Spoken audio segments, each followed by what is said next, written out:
Friends, എല്ലാവർക്കും കാരൂസ് ഫാമിലിയിലേക്ക് സ്വാഗതം. ഇന്ന് ഞങ്ങൾ കപ്പപ്പുട്ടിൻ്റെ റെസിപ്പിയുമായിട്ടാണ് വന്നത്. അതിന് വേണ്ടി 2 കപ്പ ഇവിടെ എടുത്തിട്ടുണ്ട്. 2 കപ്പ നമുക്ക് നന്നായിട്ട് ഗ്രേറ്റ് ചെയ്തെടുക്കാം.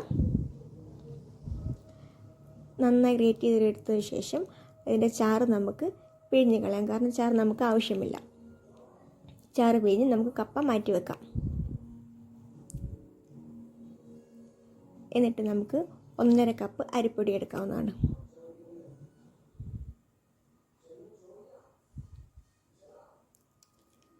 ഇതിലേക്ക് നമ്മൾ നേരത്തെ മാറ്റിവെച്ച കപ്പയും ആവശ്യത്തിന് ഉപ്പും വെള്ളവും ചേർത്ത് നന്നായിട്ട് കുഴയ്ക്കാം.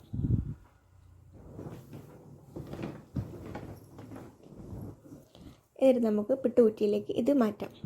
നമ്മൾ സാധാ എങ്ങനെയാണോ പുട്ട് ചുടുന്നത് ആ ഒരു രീതിയിൽ നമുക്കിത് ചുട്ടെടുക്കാവുന്നതാണ്.